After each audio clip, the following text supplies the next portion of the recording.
Hi everyone, welcome back.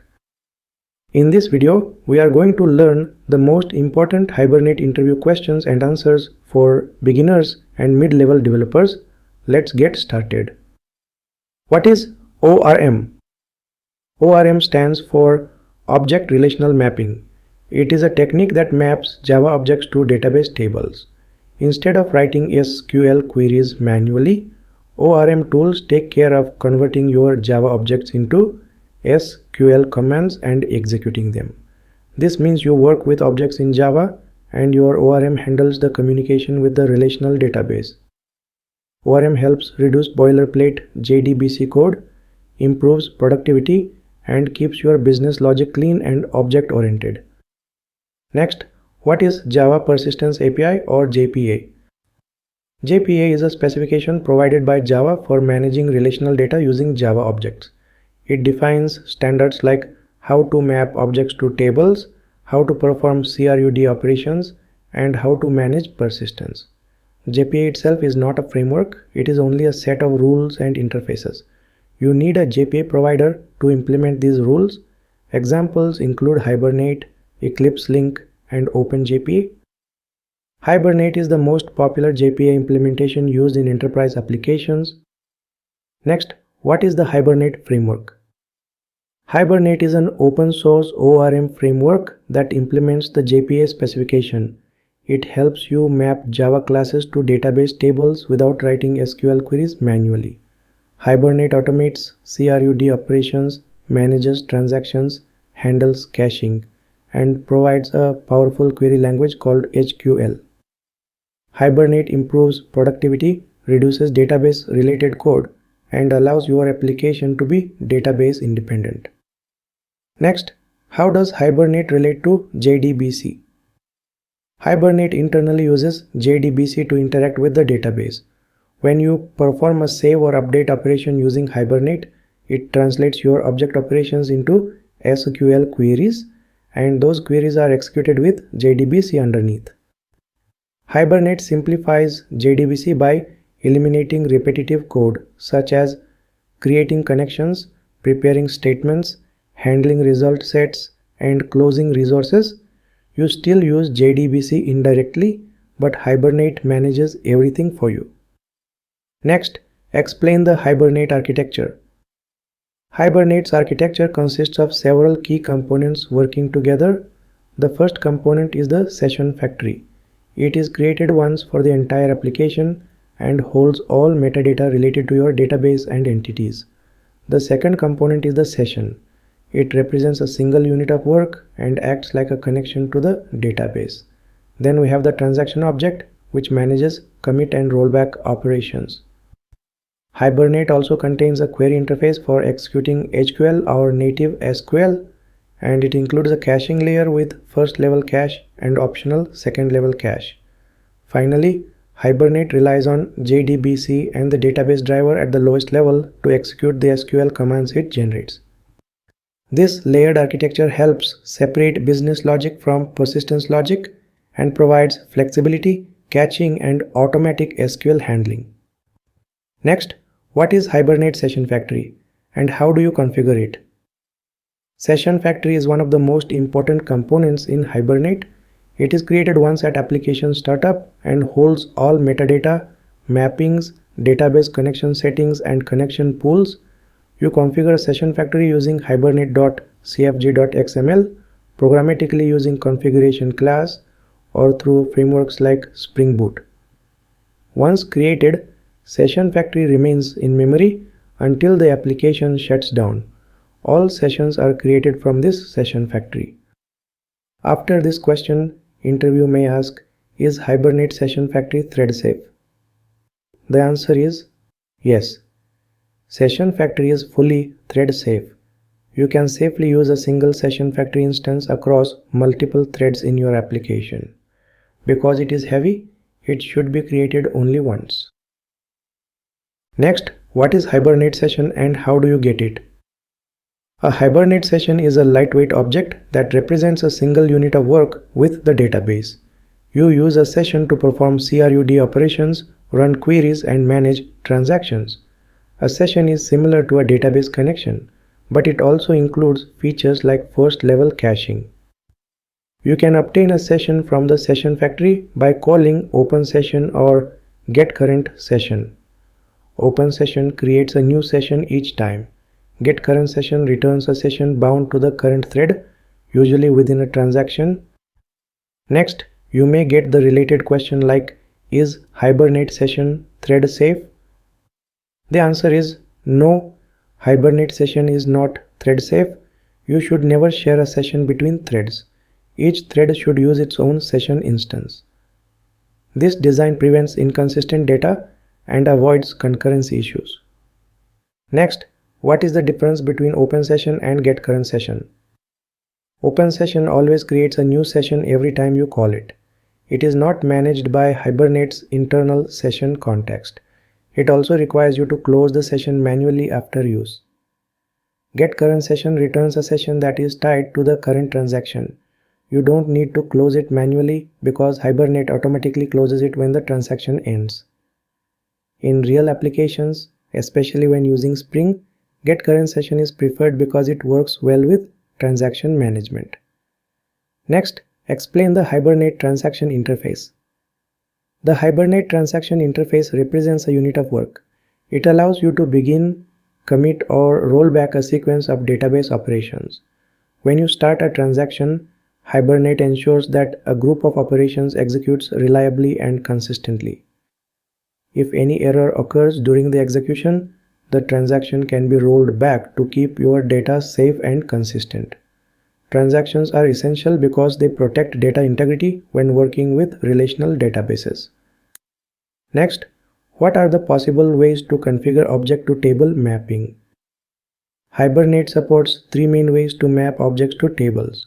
The first method is XML mapping, where you create an XML file that defines class to table and field to column mappings. The second method is annotation-based mapping, where you use annotations like @entity, @table, @id, and @column directly in your Java classes.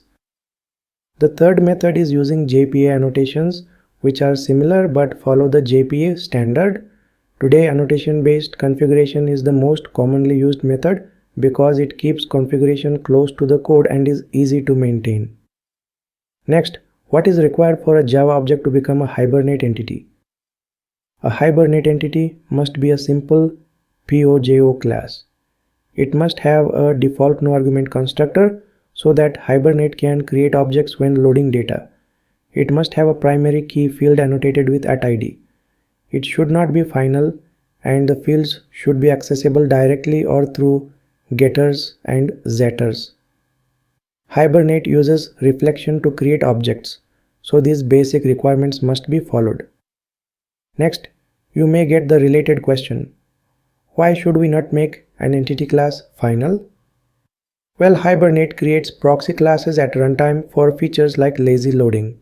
These proxy classes extend your entity class. If your entity class is final, Hibernate cannot create a subclass, and lazy loading will break. For this reason, entity classes should not be declared final.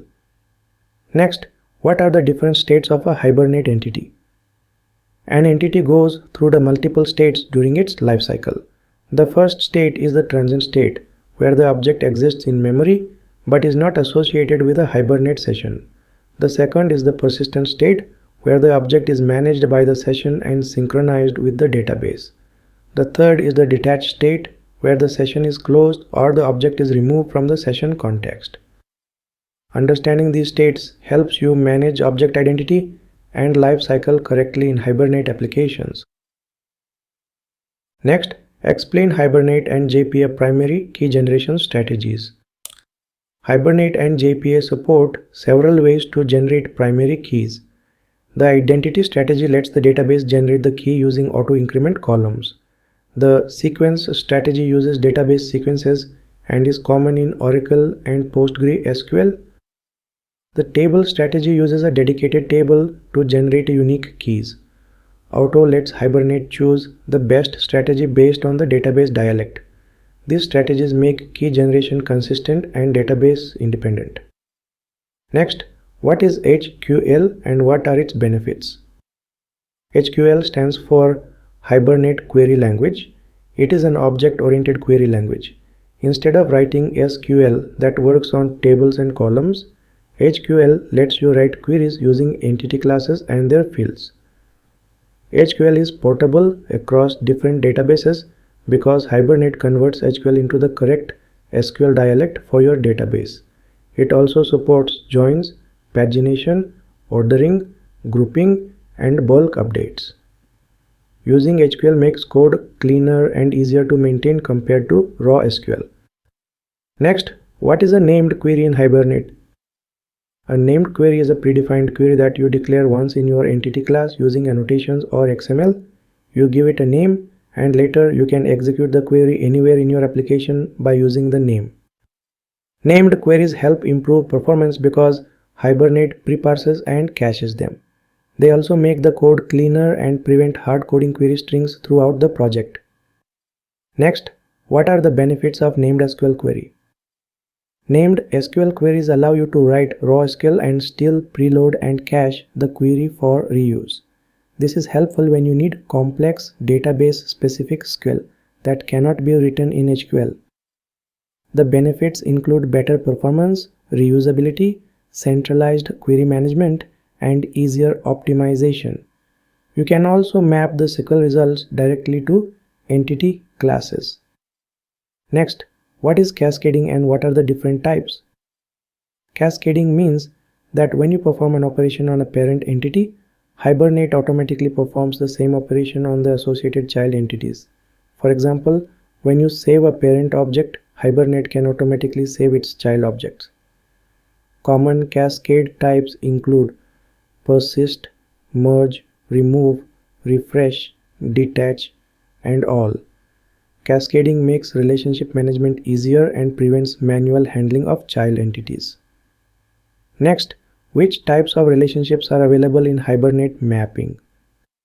Hibernate supports 4 types of entity relationships. One-to-one is when one entity is related to exactly one other entity. One-to-many is when one entity has multiple related entities. Many-to-one is the reverse of one-to-many. Many-to-many is used when multiple records in one table relate to multiple records in another table. Hibernate uses join columns or join tables to map these relationships. Next, what are the different types of caches available in Hibernate? Hibernate provides 2 levels of caching. The first level cache is built into the session and is enabled by default. Each session keeps its own cache. The second level cache is optional and shared across sessions. You need providers like Acache or Hazelcache to enable it. Hibernate also includes a query cache which stores the results of HQL or SQL queries for faster reuse. Caching improves performance by reducing unnecessary database hits. Next, what design patterns are used in Hibernate? Hibernate uses several well-known design patterns. The first is the data access object pattern, which separates persistence logic from business logic. The second is the factory pattern, used in the creation of the session factory. Hibernate also uses the proxy pattern for lazy loading and the singleton pattern for session factory management. These patterns make Hibernate modular, efficient, and easy to maintain. Next, what is the difference between JPA and Hibernate? JPA is a specification. It defines how Java objects can be persisted in relational databases. Hibernate is an implementation of that specification. Everything JPA defines, Hibernate implements, along with many additional features.